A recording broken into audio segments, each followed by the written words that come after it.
nous allons passer maintenant à la suite de nos travaux. Et je donne la parole à Pierre Tartakovsky pour le rapport moral. En introduction à nos débats du congrès de New York, notre dernier congrès, nous avancions l'idée que les temps à venir s'annonçaient difficiles. De fait, les 2 dernières années ont été dominées par un désenchantement social et démocratique, par la montée des haines et des périls, enfin par une vaste offensive sécuritaire. Cette triste trilogie se décline au présent. Elle s'est exacerbée après les attentats terroristes que nous avons connus, de Toulouse à Créteil, et singulièrement après la série sanglante de janvier dernier.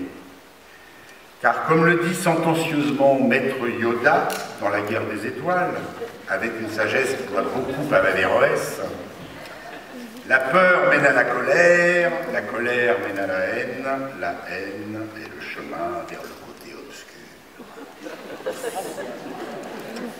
Le côté obscur, nous y sommes. Point n'est besoin d'assimiler Manuel Valls à Dark Vador pour réaliser que ces contre-attaques conduisent la démocratie dans un trou noir. Dans la toute dernière période, dans un monde de plus en plus instable et complexe, nous avons vu surgir en France la loi antiterroriste qui a précédé les attentats de janvier. Le retrait du délit d'apologie du terrorisme de la loi de 1881 sur la presse, puis le retrait de cette même loi du délit de racisme, au risque de grande confusion dans le débat public. Puis la loi sur le renseignement, qui accorde des pouvoirs panoptiques sans précédent au Premier ministre. Puis le fichier STAD, qui se proposait, avant que nous ne saisissions le Conseil d'État, de ficher les supporters, mineurs compris, et d'en confier la gestion à une personne morale privée. Puis la loi sur les étrangers, les immigrés, ouvrant le droit à l'utilisation du numéro d'immatriculation de la sécurité sociale, et donc au croisement des fichiers. Même le plan antiracisme, qu'il faut se féliciter qu'il existe enfin, est marqué par cet état d'esprit. Exigeant, moralisateur vis-à-vis des jeunes, mais parfaitement aveugle aux effets des politiques gouvernementales. Oui, la dernière période a été difficile, et dès le lendemain de notre congrès de New York, nous y avons fait face en nous mobilisant face au désenchantement démocratique, face aux idéologies de haine, qu'elles soient portées par l'extrême droite ou la droite extrême, et pour la défense des libertés, en privilégiant en toutes occasions des contre-offensives unitaires. Il nous revient aujourd'hui d'évaluer la façon dont nous allons porter nos valeurs, ce que nous entendons poursuivre ou changer dans nos orientations, dans nos modes d'action, pour défendre et promouvoir les droits, les libertés, la citoyenneté. C'est l'objet de ce rapport, d'y contribuer, en revenant sur les 2 dernières années écoulées et en se projetant dans le proche avenir. Parce que ces 2 années ont été particulièrement riches et qu'il serait impossible d'en retracer ici la chronologie politique, parce que cette réflexion a été largement développée dans le rapport moral soumis en amont du Congrès à votre appréciation, je me focaliserai sur quelques aspects essentiels en essayant de dégager ce qui peut nous aider collectivement à nous projeter dans l'avenir. Pour le dire vite, ces 2 années ont vu la question du changement renvoyée à la périphérie du débat politique français, alors qu'elle aurait dû en être le cœur ardent. Nous avions à Niort appelé à un renouveau démocratique, en soulignant alors, dans les processus en cours, la démocratie apparaît partout comme l'enjeu central de convulsions dont l'issue n'est écrite nulle part. Et nous insistions, cela exige le courage de la conviction. De réforme remise en réforme dénaturée, l'espoir a laissé place au désenchantement, puis au désaveu, puis à un sentiment d'impuissance généralisée, sorte de répudiation non dite des attentes populaires. Cela s'est vérifié au plan démocratique et institutionnel, au plan de la justice fiscale, sur les champs majeurs de l'emploi, du logement, des services publics, des territoires. Cela s'est vérifié enfin dans la conduite du débat public et pour les thèmes qui étaient portés par la Ligue, tels que le droit de vote des résidents non européens, le récépissé du contrôle d'identité, le retour à l'ordonnance de 1945 concernant la justice des mineurs, la représentation démocratique, un traitement digne des populations roms, l'asile, point de suspension. Cette mal-démocratie, corrélée avec l'interminable et nauséeux feuilleton des scandales, a nourri une délégitimation de fait des institutions représentatives, l'abstentionnisme qui en a découlé, des conflits territoriaux d'autant plus violents que présentés sans alternative ni issue, l'émergence enfin d'une extrême droite non seulement décomplexée, mais médiatiquement installée, et c'est le comble, en situation de magistère républicain. La nomination de Manuel Valls comme Premier ministre en mars 2014, suite à la défaite municipale, puis la constitution de Valls II, ont contribué à faire système des traits sécuritaires et austères de la période précédente. La Ligue, durant cette phase, a orienté toute son activité pour que les espoirs de changement en faveur des droits et des libertés se concrétisent. Elle a travaillé autour des arbitrages politiques, en critiquant sans concession les dérives, les atermoiements et les orientations qui méritaient de l'être, tout en défendant ses propositions de renouveau démocratique. Elle est intervenue sur une multitude d'enjeux stratégiques: droits des étrangers, égalité femmes-hommes, défense des mineurs isolés étrangers, réhabilitation des fusillés de la Grande Guerre, contre les discriminations, pour le développement durable. Elle a agi en toute indépendance des pouvoirs et des partis, tout en s'essayant à inscrire cette richesse thématique dans la perspective d'une réponse plus globale aux défis identifiés par elle comme majeurs et appelant l'élaboration d'alternatives. Ces efforts se sont développés dans un contexte marqué par le paradigme de l'austérité et de son cortège d'injustice, de discrimination et d'exclusion, lesquels ont largement contribué à structurer une vision gestionnaire de la politique et à brouiller tout espoir d'un lendemain meilleur. Notre activité s'est logiquement déployée autour de 3 axes, surplombant notre besogne quotidienne. Premier axe, la défense des libertés, puis la résistance à l'extrême droite. La mise en convergence des forces antiracistes, avec dans le contexte des attentats terroristes, la défense de la laïcité. Mêlés et entremêlés dans la vie politique, la vraie vie, ces axes constituent plus que jamais notre horizon collectif d'intervention. Il est aussi frappant qu'inquiétant de mesurer à quel point, durant ces 2 ans, nous avons dû batailler sur le front des libertés. Face aux interdits d'État, face également à des tentatives de censure émanant de la société elle-même. Il s'agit là d'un indice grave de dégradation du débat démocratique et de la capacité de notre société à débattre autrement qu'en termes autoritaires. C'est éclatant sur le champ des représentations culturelles. Dans ce domaine, la Ligue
doit sembler s'inscrire dans un clivage communautaire et une hiérarchisation des souffrances. La liberté se trouve encore mise en péril lorsque le gouvernement interdit une manifestation contre l'intervention israélienne à Gaza et menace d'interdire les autres. L'engagement de la Ligue pour le droit de manifester a alors été un facteur de rassemblement décisif. Il permet de faire entendre la solidarité avec la population gazaouie, de dénoncer l'interdiction et ses effets de trouble à l'ordre public. Il met en échec enfin la logique qui voudrait mettre hors jeu toute manifestation de rue dès lors qu'elle présenterait un risque. Soit dit en passant, nous n'en avons pas fini avec cette logique, nous la verrons ressurgir. Et là encore, les pressions sont énormes, parce que nous avons toujours été stables dans nos positions, dans nos propos et nos actes, dans notre parti pris de paix, dans notre solidarité avec tous les peuples de la région. Nous avons pu tenir bon, rassembler et permettre que les rues de France vibrent de colère contre un massacre insoutenable. Cet engagement se prolonge lors de nombreuses délégations au Quai d'Orsay, singulièrement dans le cadre de la plateforme des ONG pour la Palestine, aux côtés des prisonniers palestiniens, aux côtés du fils de Marwan Barghouti, présent à Paris la veille du vote par l'Assemblée nationale française à une large majorité d'une résolution demandant au gouvernement de reconnaître un État palestinien dans les frontières de 1967, ayant Jérusalem comme capitale partagée avec Israël. Il se prolonge également dans nos nombreuses interventions auprès de la garde des Sceaux sur le caractère insupportable d'une circulaire qui assimile indûment le principe du boycott, mode d'action politique et civique, à la haine raciale. C'est également pour nos libertés que nous avons porté plainte avec la FIDH contre X étant en l'occurrence la NSA, le FBI et la CIA, ainsi que les opérateurs, suite aux révélations de l'affaire Snowden, que nous avons contribué à faire naître un observatoire des libertés du numérique, qui, il faut le dire, s'est illustré avec efficacité par la bataille menée contre la loi sur le renseignement. C'est pour nos libertés que nous avons participé à la campagne victorieuse contre le secret des affaires portée par la loi Macron, soutenu les lanceurs d'alerte, défendu la protection des sources des journalistes. C'est pour nos libertés que nous avons pris fait et cause pour les 5 syndicalistes de Roanne, comme pour les inculpés de la Confédération paysanne lors de l'épisode de la ferme des 1000 vaches. Tous ciblés indûment par une demande de prélèvement génétique. C'est pour les libertés que nous nous mobilisons pour obtenir leur relax lors du procès en appel qui se tiendra dans quelques jours à Amiens. C'est pour nos libertés que nous avons protesté contre le déploiement et l'agressivité policière autour notamment de Notre-Dame-des-Landes et de Sivins, déploiement dont la mort de Rémi Fraisse a été l'insupportable aboutissement et sur laquelle nous avons, avec notre section de Toulouse, diligenté une commission d'enquête. Pour nos libertés, enfin, que nous sommes descendus dans la rue après les crimes terroristes de janvier, pour affirmer notre solidarité avec les victimes, notre refus de voir l'égalité et la fraternité mises en pièces par des actes de ciblage haineux et diviseurs, notre volonté de faire pièce aux tentations sécuritaires déjà éminemment perceptibles. Et c'est bien évidemment à la défense des libertés que les militantes et militants de la Ligue ont œuvré au quotidien dans leur mobilisation pour les droits des étrangers. La LDH consacre la grande majorité de son activité aux droits des étrangers. C'est que, hélas, elle affronte pour l'essentiel les mêmes mécaniques de mise en illégalité, de refus d'asile, d'expulsion à répétition, de séparation des familles. Ces militants continuent de se heurter à une administration d'autant plus intraitable qu'elle obéit à des injonctions dont le fond et la tonalité sont inchangés depuis trop longtemps. Les ARF, les OQTF, les mises en rétention, y compris de mineurs, la séparation des familles, les reconduites à la frontière demeurent monnaie courante. Et frontières reste le maître mot des politiques migratoires et d'asile, trop souvent meurtrières. Cette situation se traduit de façon exacerbée dans les territoires ultramarins, car c'est à un doublement des chiffres d'expulsion que l'on arrive, si l'on tient compte de celles qui sont exécutées, le plus souvent au mépris de la loi et de la jurisprudence européenne, en particulier sur le recours suspensif, à partir singulièrement de Mayotte et de la Guyane. La politique de l'asile reste, pour l'essentiel, marquée par l'esprit de suspicion. Alors que les conflits armés font rage en Irak, en Syrie et aux frontières de l'espace Schengen, les pouvoirs publics se déshonore, il n'y a pas d'autre mot. Les récentes déclarations de Manuel Valls sur les quotas migratoires sont à cet égard un sommet. Elles sont mensongères, elles traduisent une myopie consternante sur le devenir du monde, elles font enfin le lit des idées agitées par l'extrême droite. Nous n'avons donc pas fini de voir la Méditerranée et le large de Mayotte transformés en nécropole marine. Rappelons que nous avons porté plainte contre X pour dénoncer le comportement de bâtiments de guerre dont certains sont susceptibles d'être français et ayant délibérément changé de cap pour s'exonérer du devoir d'assistance à personnes en danger. La liberté aura été le rendez-vous d'espoir des centaines d'actions engagées avec les travailleurs sans papier et les organisations solidaires, avec RESF et les familles menacées de division ou d'expulsion, malgré l'intérieur supérieur des enfants et leur scolarité, avec enfin les mineurs isolés étrangers défendus avec notamment Infomie.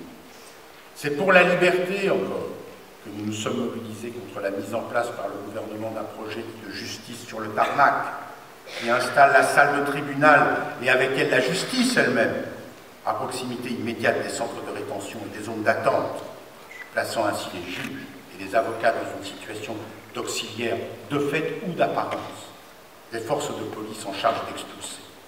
C'est pour leur liberté, et donc la nôtre, que nous avons bataillé sans réserve pour la dignité des populations roms, singulièrement avec notre remarquable brochure « Les Roms ont des droits », dont l'intitulé s'oppose frontalement au trop fameux et malheureusement toujours actuel « Les Roms n'ont pas vocation à ».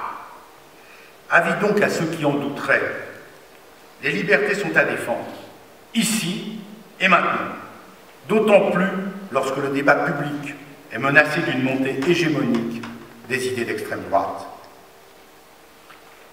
Nous avons très tôt tiré la sonnette d'alarme face à ce phénomène que nous nous sommes refusés à ramener à la seule réalité du Front National.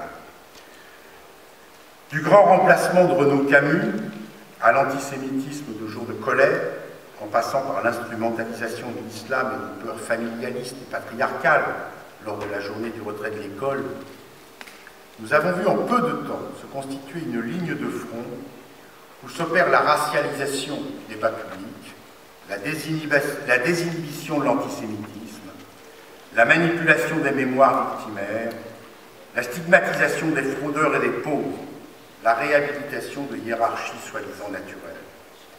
C'est que l'extrême droite a choisi de prolonger le succès de la manif pour tous autour des enjeux propres à la famille, au statut de la femme et de son corps, et plus largement aux identités sexuelles.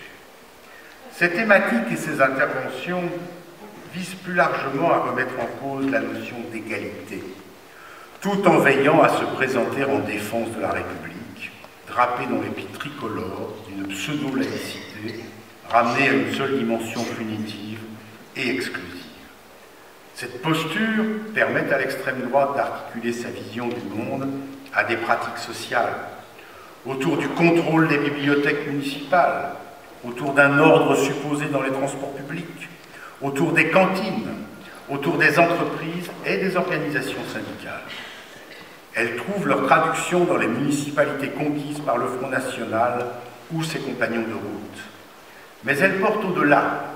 Au plan politique, comme l'a montré sans phare la campagne de Nicolas Sarkozy pour la présidence de l'UMP, elles sont adoptées, voire amplifiées par la droite traditionnellement républicaine, notamment à l'initiative d'élus locaux dont la violence verbale annonce de fait la fin d'un pacte républicain de principe. Également en influençant des mouvements corporatistes dont l'expression agresse frontalement les valeurs républicaines d'égalité et de solidarité, réussit à imposer l'expression de ras-le-bol fiscal, gomme la notion d'intérêt général et de redistribution, s'en prend enfin au droit du travail dans toutes ses dimensions. Face à quoi on a vu le gouvernement le plus souvent céder, voire se ranger à l'argumentation qui lui était opposée.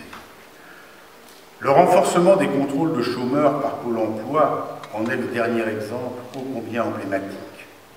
Cette démarche, d'une façon générale, est désespérante, en ce qu'elle ignore la dimension structurelle des problèmes pour mieux stigmatiser l'écume de comportements individuels.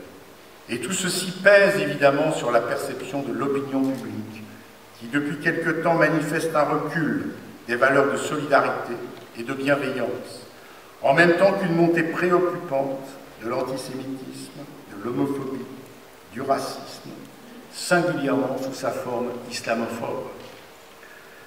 Dans la foulée de notre décision à Niort de construire un barrage aux idées d'extrême droite, nous avons porté une attention particulière à ces manifestations haineuses et œuvré à l'unité du mouvement antiraciste, singulièrement après notre mobilisation contre les agressions visant la garde des Sceaux Christiane Taubira.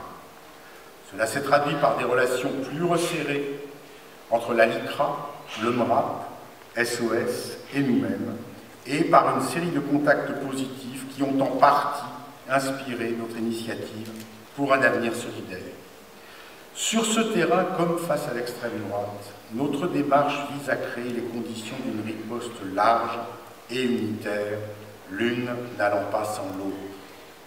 Disons-le franchement, cet objectif ne va pas de soi.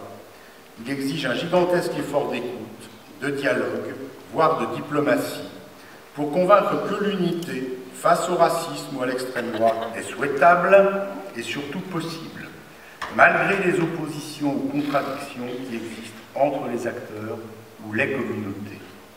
Ces difficultés sont réelles et expliquent pour une part les limites de nos mobilisations. Nous n'en avons pas fini avec elles. Tous les groupes ciblés par le racisme ne descendent pas spontanément ensemble dans la rue, loin s'en faut. Toutes les consciences révoltées par la haine de l'extrême droite ne mesurent pas spontanément la nécessité de s'organiser pour la combattre. Cela s'est mesuré après l'agression visant Christiane Taubira. Cela s'est vérifié avec Pour un avenir solidaire. Cela se constate hélas encore chaque jour, ici face au fichage d'enfants qualifiés de musulmans, là face à des jupes décidément trop longues pour être honnêtes, ou encore face à la permanence des clichés antisémites les plus éculés. Les temps sont confus et nous avons besoin, face à cette confusion, de lucidité et d'une fermeté sans concession face aux propos et actes racistes, d'où qu'ils viennent et quel que soit leur masque. La Ligue, avec ses sections, s'est fortement mobilisée sur ces enjeux, mais elle s'est plus mobilisée qu'elle n'a pu mobiliser autour d'elle. Il nous faut réfléchir à cette limite, et nous pouvons le faire à partir de ce que nous avons voulu mettre à disposition des militantes et militants au lendemain des élections municipales, avec l'initiative Pour un avenir solidaire. Nous l'avons lancé notamment avec la Ligue de l'enseignement, ou la Ligue de l'enseignement l'a lancé avec nous, je ne sais pas très bien comment le dire, nous nous sommes rencontrés, et de nombreux autres partenaires, avec un appel à faire barrage à la haine, à la xénophobie, à toutes les discriminations, et à combattre les propos sexistes, homophobes, racistes, antisémites, les discours anti-roms et anti-musulmans. Cet appel a eu un impact réel, mais il reste inférieur, hélas, à ce qui était et reste nécessaire. L'initiative demeure riche de possibles en termes de rassemblement, de formation, d'action décentralisée au plus proche des terrains, à condition de trouver les voies et les moyens pour enraciner et cristalliser les bonnes volontés dans des pratiques sociales diverses, mais qui se fassent écho les unes aux autres et couvrent à la fois le champ des libertés, celui de l'égalité, celui enfin de la fraternité. C'est un travail de fourmi, il est en marche, il donne de bons résultats, nous considérons qu'il s'agit de le poursuivre et de lui donner une dimension supérieure en repoussant nos propres limites. Il le faut d'autant plus que la peur, les rétractions et les politiques autoritaires que nous affrontons font écho au désordre et au tumulte du monde, singulièrement lorsqu'ils apparaissent responsables des actes de terreur commis sur le sol national. De fait, rarement notre actualité hexagonale aura à ce point résonné avec l'au-delà de nos frontières. Nous avons, durant ces 2 ans, été attentifs à prendre en compte l'agenda du développement planétaire et de la tenue de la COP 21 à Paris, car derrière la dégradation du climat, se profilent des enjeux migratoires, de transport et de viabilité territoriale, d'emploi, de coût de la vie, de vie tout court. Nous avons été présents en soulignant à quel point le TAFTA, traité de grand marché transatlantique, s'inscrivait dans la droite ligne des grands traités de libéralisation du commerce et s'élaborait autour de l'objectif essentiel de satisfaire les appétits des multinationales américaines et européennes. Nous avons été présents aux côtés du peuple tunisien dans ses combats pour la stabilisation démocratique et lors du Forum social de Tunis, forum dans lequel nous avons tenu toute notre place. Nous nous sommes mobilisés pour les libertés au Bélarus, en Russie.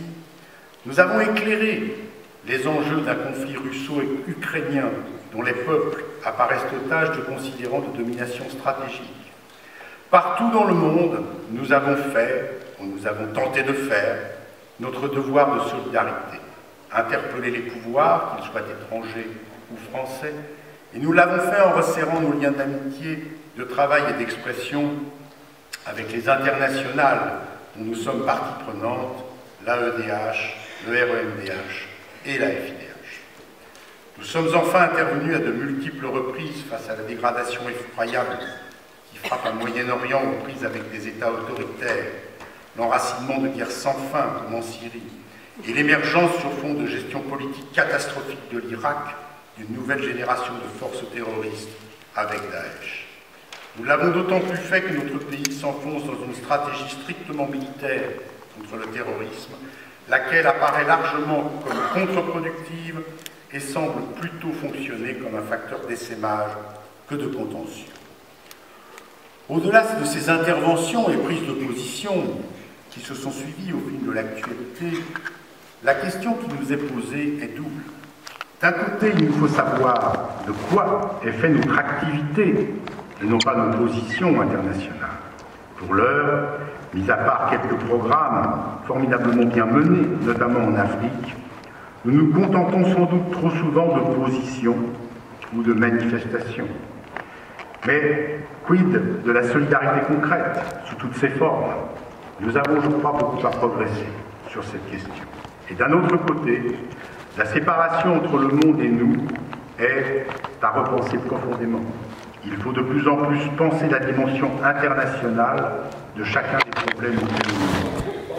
C'est un travail difficile qu'on ne peut simplement décider à un groupe et le défi est à intégrer. Le défi est d'intégrer la dimension internationale à toute notre activité. C'est une révolution intellectuelle, c'est aussi sans doute une révolution d'organisation. Il nous faudra du temps et de l'expérimentation pour la mener à bien.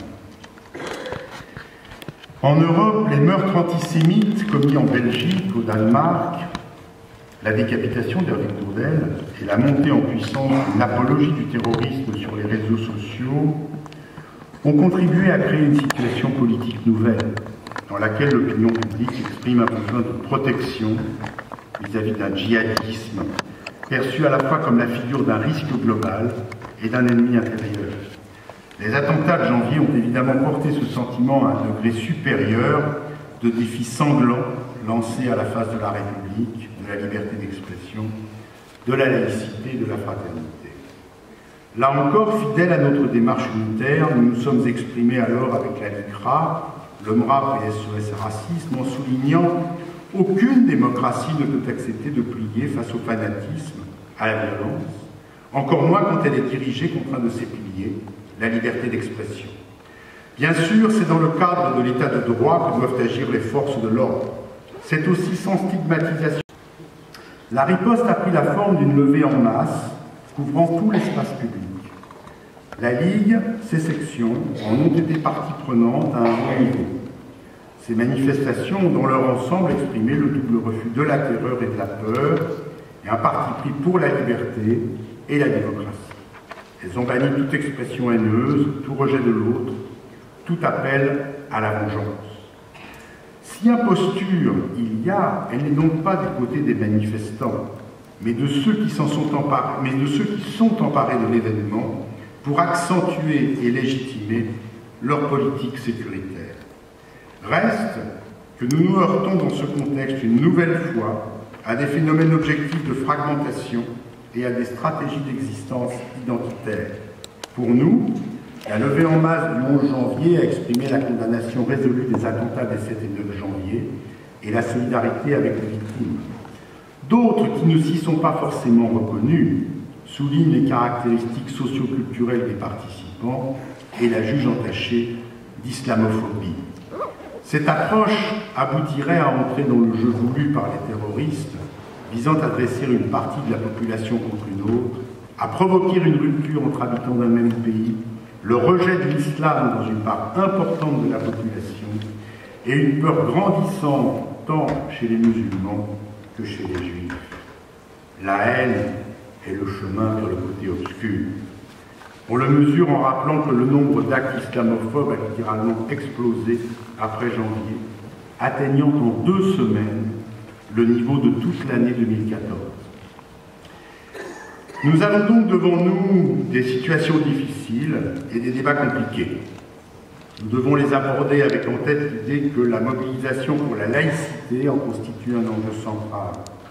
Il nous faut réaffirmer avec force que la loi de 1905 exprime le choix fait par la République d'assurer la liberté de conscience et des cultes, et donc la possibilité d'exprimer toutes les convictions, religieuses ou non, y compris l'athéisme, en privé ou en public. C'est le sens de la résolution que nous soumettons au Congrès, relever tous les défis lancés à la démocratie. Échapper à cette société de défiance portée par la crise sociale, œuvrer au rassemblement face aux idéologies racistes et aux discriminations, faire échec aux menées des droites extrêmes, ces 3 défis inséparables constituent notre horizon d'ici aux prochaines échéances présidentielles et on peut raisonnablement le craindre bien au-delà. Il faut donc le dire clairement, il n'y aura pas de raccourci vers des lendemains meilleurs. Rien ne se fera sans une intervention forte des citoyennes et des citoyens sur des orientations et des contenus auxquels ils auront été associés comme acteurs. La Ligue entend évidemment jouer tout son rôle dans les nécessaires débats, confrontations et mobilisations présents et à venir. Elle entend participer aux efforts de promotion de la citoyenneté dans tous les domaines de la vie publique, qu'il s'agisse d'éducation civique, de l'antiracisme, de l'éducation populaire. Elle est déterminée à le faire pour ce qu'elle est, une association généraliste de défense et de promotion des droits, indépendante des forces politiques et gouvernementales, que ce soit à l'école, dans la cité, aux côtés des travailleurs dans les entreprises, des exclus du travail, du logement, de la santé, de l'éducation. C'est le sens de notre résolution, tenir le cap et rassembler, également soumise à vos enrichissements et approbations, pour constituer la feuille de route de la Ligue jusqu'à notre prochain congrès. Il nous revient collectivement de réaffirmer la pertinence et l'urgence à construire une société de solidarité, d'égalité des droits, de garantie effective des libertés de chacune et chacun. Une société où l'intelligence et le travail soient pleinement reconnus comme des facteurs de richesse et de justice. Cette énumération pour nous n'est qu'évidence, mais dans le contexte des réalités politiques et du débat public, elle constitue autant d'enjeux qu'il nous faudra défendre pied à pied, bec et ongles. Car les réalités sont terribles. Loin de nous laisser accabler par elles, sachons nous souvenir que le possible s'inscrit lui aussi dans ces réalités terribles et qu'il permet, pour peu qu'on s'en empare, qu'on les dépasse, pour enfin réhabiliter l'espoir et un espoir commun. Comme c'est mon dernier rapport en tant que président, vous comprendrez que je m'autorise quelques mots sur cette expérience de 4 ans qui fut à la fois éprouvante et belle, un grand honneur et souvent une écrasante responsabilité. Elle s'est révélée au fil des années fidèle à l'image que je m'en faisais, très exigeante, très mobilisatrice, très formatrice aussi. Je pense et j'espère avoir fait de mon mieux et avoir été à mon tour et à ma façon exigeant, mobilisateur et animateur du collectif de direction, ainsi que les sections sans lesquelles le travail de la Ligue ne serait que parole bousculée par le vent. Cette expérience, excusez-moi, a intégré une dimension à laquelle spontanément on attache peu d'importance, qui est celle de devenir de fait employeur d'un collectif de salariés. Cela a permis d'en mesurer les difficultés, l'intérêt, et aussi de mesurer au quotidien tout l'apport absolument essentiel que ce collectif de travail apporte à notre collectif militant. Mais c'est surtout au collectif militant que je voudrais rendre hommage, en distinguant l'apport fraternel et précieux qu'a constitué la disponibilité de mes trois prédécesseurs, Henri, Michel et Jean-Pierre. Je tiens à les en remercier publiquement, car ils ont été présents et, dans le meilleur sens des termes, fraternels. Par ailleurs, un président n'est rien, ou pas grand-chose, s'il ne peut s'appuyer sur un secrétaire général fiable et efficace. Dominique et Jacques ont été successivement deux formidables camarades de travail et de combat, et cela mérite, je crois, d'être su et rappelé et apprécié à sa juste mesure. Enfin, je voudrais saluer le travail patient du bureau et du comité central qui ont su, même dans les périodes les plus compliquées, jouer collectif et conjuguer leurs efforts pour être à la hauteur de ce pari un peu fou qu'est le fait de demeurer une association généraliste de défense des droits. Je suis persuadé que la direction à venir saura poursuivre et saura mieux faire. C'est en tout cas ce que je lui souhaite, ce que je nous souhaite, en combinant la lucidité et l'optimisme. Car pour citer à nouveau Maître Yoda, difficile à voir, toujours en mouvement est l'avenir.